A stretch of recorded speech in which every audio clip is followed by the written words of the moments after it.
Red pillar boxes, just like this one, are a common sight across Britain.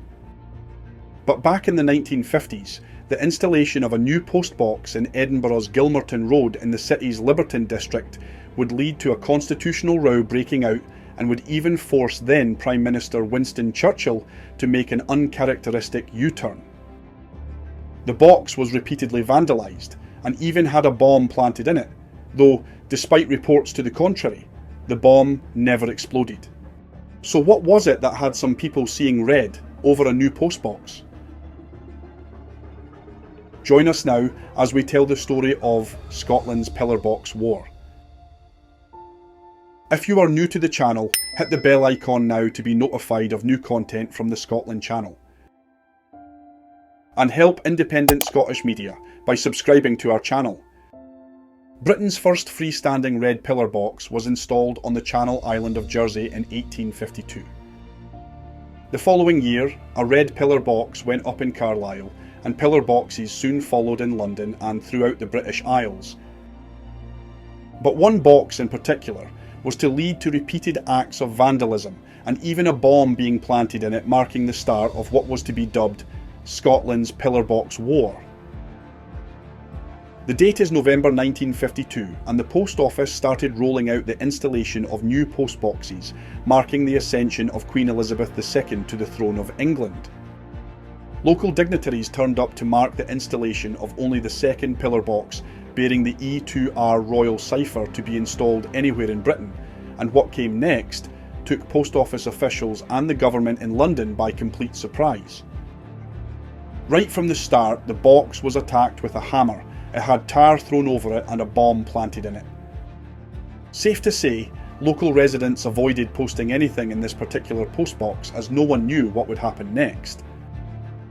Letters were sent to the post office and to the police demanding that the E2R cipher be removed, even though postboxes bearing the ciphers of other English monarchs had been installed across Scotland without incident. So what made this one different? Well, the objection was to the use of the E2R cipher, as the new Queen was the first Queen Elizabeth to reign in Scotland, Elizabeth I having been Queen of the Kingdom of England only between 1558 and 1603, as Scotland was a separate kingdom at that time. Scottish lawyer and prominent supporter of Scottish independence John McCormack even took legal action against the Lord Advocate, challenging Elizabeth's right to call herself Queen Elizabeth II in Scotland. The case failed on the grounds that the matter was deemed to be within the royal prerogative, an English system of divine right where the English monarch, unlike the Scottish ones before the Treaty of Union, cannot be challenged, even though in Scotland the people are still sovereign over their monarch. All English monarchs since the so-called Union of the Crowns have refused to recognise that sovereignty by failing to take the Scottish Accession oath in its entirety as required by Scots law to allow them to be lawfully King or Queen of Scots. In more recent times, this has led to questions over whether the English monarch has any lawful authority in Scotland at all, and even whether the United Kingdom was ever really established. Our film, The United Kingdom, Biggest Con Trick in History, which is available to view on the Scotland channel, outlines what really happened in 1707. Check it out. It tells Scotland's real history, not the version told to Scots since 1707. But in the 1950s, support for independence was not at the levels which it is today, and although there were certainly those who believed Scotland should be independent, they were regarded at the time as being on the fringe of the political mainstream. So, how did a relatively small band of Scottish activists force Winston Churchill and the British government in England, who had initially pledged not to budge on the issue of using the E2R cipher on postboxes in Scotland, to change their minds? One answer is surely pragmatism.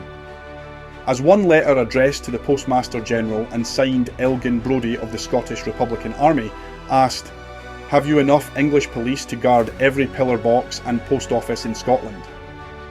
Clearly the answer was no, and the decision was taken to ensure that every postbox in Scotland would now carry the crown of St Andrew instead. Postal historian Chris Taft of the Postal Museum in London takes up the story. So when King George VI died in 1952, Queen Elizabeth acceded to the throne. And as England, at least, had had a monarch by the name of Elizabeth before, she more or less instantly became known and recognised as Queen Elizabeth II.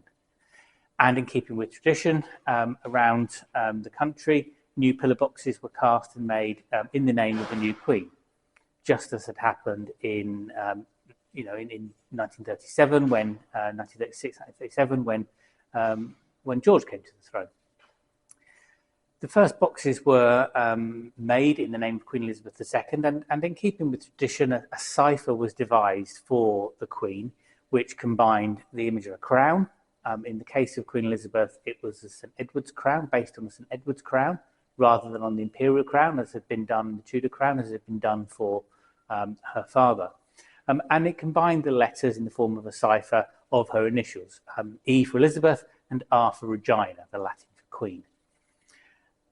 And in keeping with tradition of the past of many of the monarchs, although not all of them, the Roman numerals for her regnal number, 2, were included.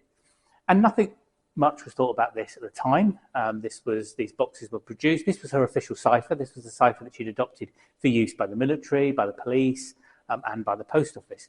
And so this cipher was adapted for postal use and put on pillar boxes. So an E to R cipher started to appear.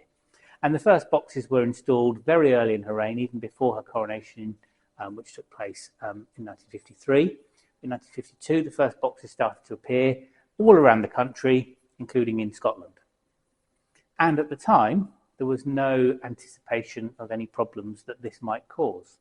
However, the first box installed in Edinburgh was attacked because a number of people recognised that Elizabeth was not the second Queen Elizabeth of Scotland. Initially, there were some attacks made on the box. A bomb was planted in the box, a bomb that never exploded. The bomb was believed to be viable, so it could have exploded, but didn't. But attacks were made on the box. Tar and sticky substances were poured over the box. Letters were sent, anonymous letters were sent both to the post office, to the government, which the post office was a government department at the time, and also threatening letters sort of sent to the palace about the sort of the crime that was recognised by some. Some of the letters were written in the name of a Scottish Republican army that were sent, and an attempt was made. It wasn't an attempt, but a request was made to have the Postmaster General, who was head of the post office at the time, arrested for recognising Queen Elizabeth II in Scotland. The government response initially, and as I say, the post office was a government department, the government response at the beginning was to more or less ignore it, to not sort of respond to it, to sort of recognise that, to establish or to maintain that Elizabeth was Elizabeth II of the United Kingdom and therefore Scotland, and not to make any changes. However, by 1954,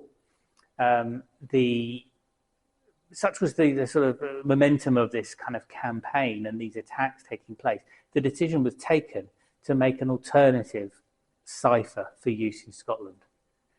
So the image of the crown of St Andrew was taken, and this crown image was taken and adapted for use on boxes. And so in Scotland, and Scotland alone, it was decided that any new boxes made would bear this new Scottish cipher. It was a crown alone, there were no initial letters, it was just a crown, based on the crown of St Andrew, part of the Scottish honours. And this was used and continued to be used throughout the reign of Queen Elizabeth in Scotland. This was used on the side of postal vans, on uniform items, on the Royal Mail logo, the sort of what we call the cruciform logo, and on letterboxes, obviously, as well as anywhere really that the cipher or the image of the monarch was displayed in Scotland. Boxes bearing previous monarch ciphers remained and were used, but any new boxes in Scotland and telephone boxes, which also in those days bore the crown image. The crown image in Scotland was that not of St Edward's crown, but the St Andrew's crown. So I think initially when these sort of attacks and these letters were being received, there was some surprise within the Post Office. The Post Office was a government department at that time. The Prime Minister was Winston Churchill. And Winston Churchill obviously is famed by many for not backing down on situations. And his position was that she is Queen Elizabeth II, and that's the end of it. And he didn't want to enter into negotiations. And there are recorded discussions in Parliament where Churchill actually, takes a position and says, that this is more or less sort of saying this is something and nothing, and that it is what it is, and that these are the boxes that are being used. But it was also Churchill who, in the end, as the head of the government, as the Prime Minister, the decision was made to change the position and to introduce these Scottish Crown boxes. Exactly who made that decision is not recorded, but Churchill was Prime Minister, so he would have ultimately authorised that. So the position was changed in response to the campaign that was led by these people.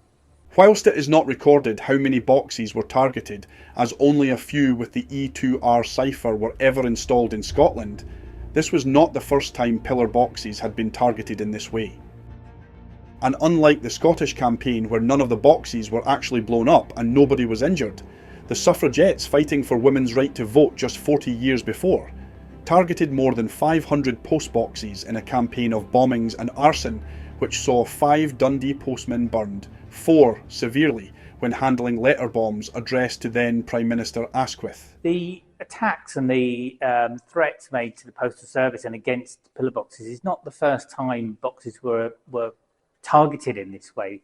During the Suffragette movement in the early part of the 20th century, Suffragettes attacked a number of post boxes. And they were attacked, I think, because they were recognised as a sort of an iconic part of history, really. Iconic part of British identity. They also bore the monarch cipher, so there was a link to the monarch, there was a link to government, they were an official item, and they were an easy thing to target because you could post letters into the boxes with explosive devices in them, or you could target them, and it would generate publicity. So that's what the Suffragettes did. Suffragettes attacked a number of boxes, and perhaps, I don't know, but perhaps the government, seeing what was happening in Scotland in the 1950s with the introduction of the E2R boxes, feared maybe that there would be a return to the huge numbers of attacks on boxes that happened with the suffragette movement. Today, the Scottish independence movement is very much part of mainstream politics in Scotland, with the Scottish National Party having led the devolved Scottish Parliament in Edinburgh since 2007.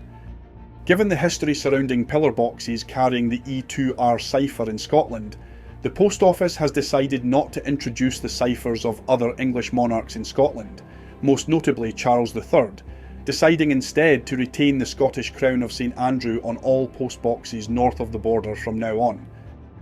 An E2R postbox did appear briefly in Dunoon in 2018, although it was hurriedly replaced with a box bearing the Scottish Crown when the error was realised. If you've enjoyed this film, please like and share, and don't forget to subscribe to the Scotland channel. Support independent Scottish media by becoming a friend of the Scotland channel.